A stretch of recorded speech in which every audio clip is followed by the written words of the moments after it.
नमस्कार दोस्तों, मैं प्रभात गोस्वामी जयपुर राजस्थान से आज अपना पहला व्यंग संग्रह लेकर आपके समक्ष उपस्थित हो रहा हूं, जिसका शीर्षक है बहुमत की बकरी। कोरोना काल में जब सारी दुनिया अपने अपने घरों में कैद थी, उस समय मुझे लगा कि कुछ रचनात्मक कार्य करना चाहिए। मैंने अपने व्यंग रचनाओं को खंगाला और मुझे लगा कि एक संग्रह तैयार होना चाहिए, और उन सभी रचनाओं को संकलित करके मैंने निखिल प्रकाशन समूह आगरा के निदेशक श्री मोहन मुरारी शर्मा जी से बात की, जिन्होंने सहर्ष इस बात की स्वीकृति दी कि आप कोरोना काल में भी हम आपकी व्यंग रचनाओं का प्रकाशन कर सकते हैं एक संग्रह के माध्यम से। मुझे खुशी है कि देश के सुपरिचित व्यंग्यकार, कवि और संपादक national book trust doctor Lalitya Lalit ने इस व्यंग्य संग्रह की भूमिका लिखने की सहमति प्रदान की। मित्रों, हमारे आसपास बिखरी विसंगतियां, विद्रूपताएं, व्यवस्था की चालाकियां हमारे भीतर जहां आक्रोश भरती हैं, वहीं जीवन के विशाल आंगन में बिखरे रंग बरंगे चरित्र, खुश रहने के तरीके मन को गुदगुदाते भी हैं। मुझे लगता है हर आदमी की यही व्यंग से पहली मुठभेड़ होती है। व्यंग दिखने में जितना सीधा सरल दिखाई देता है, उससे कहीं कठिन है। कहीं शब्दों के खट्टे चटकारे, कहीं मीठी चाशनी, कहीं फूलों सी खुशबू और कहीं कांटों से चुभन देता है व्यंग्य। मुझे लगता है कि आम आदमी के इस पीड़ा को, इस दर्द को व्यंग्य के माध्यम से बेहतर तरीके से अभिव्यक्त किया जा सकता है, और इसी सोच के साथ मैंने अपना व्यंग्य लेखन शुरू किया था।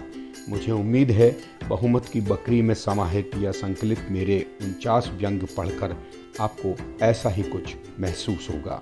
मित्रों, बहुत छोटी उम्र से यानी किशोर वय में मैं अक्सर व्यंग्य चित्र यानी कार्टून्स बनाया करता था, और उस समय मेरे व्यंग्य चित्र देश के लब्ध प्रतिष्ठ समाचार पत्रों में प्रकाशित हुए, और व्यंग्य से मेरा पहला साबका यही हुआ, यानी व्यंग्य से मेरी पहली मुठभेड़ किशोर वय में हुई। उसके बाद थोड़ा सा मेरा नज़रिया बदला और मैं पत्रकारिता की ओर मुड़ गया। मैंने खेलों और सांस्कृतिक गतिविधियों पर देश के सभी समाचार पत्रों और पत्रिकाओं में लिखा। लंबे समय तक मैंने आकाशवाणी में भी कार्य किया और लंबे समय तक कमेंट्री भी की। मैंने देश के सभी टेस्ट सेंटर्स पे कमेंट्री की। टेस्ट मैच, एक दिवसीय अंतर्राष्ट्रीय मैच, T20 मैचों के साथ ही मैंने रणजी ट्रॉफी, दिलीप ट्रॉफी, ईरानी ट्रॉफी और राष्ट्रीय स्तर की सभी प्रतियोगिताओं में आंखों देखा हाल सुनाया। उसके बाद सरकारी सेवा में 3 दशक तक मैंने सेवा दी, और उस दौरान विकास पत्रकारिता से भी जुड़ाव रहा।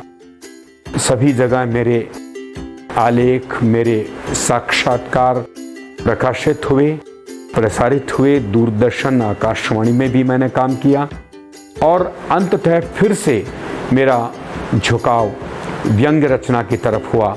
व्यंग्य विधा को मैंने समझने का प्रयास किया और धीमे धीमे लिखने लगा। देश के सभी पत्र पत्रिकाओं में मेरे व्यंग्य प्रकाशित हुए, और अंततः मुझे लगा कि मुझे एक व्यंग्य संग्रह तैयार करना चाहिए।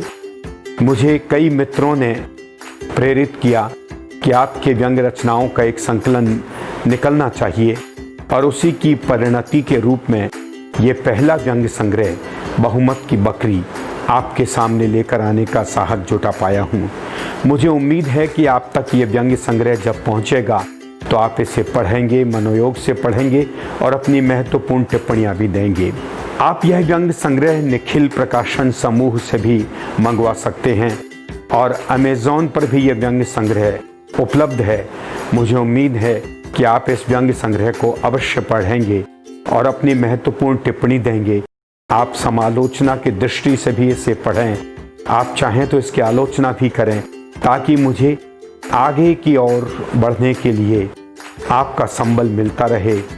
मुझे उम्मीद है आप यह व्यंग्य संग्रह पढ़ेंगे और अपना आशीर्वाद मुझे देंगे, अपनी पाठकीय टिप्पणियाँ मुझ तक पहुँचाएंगे।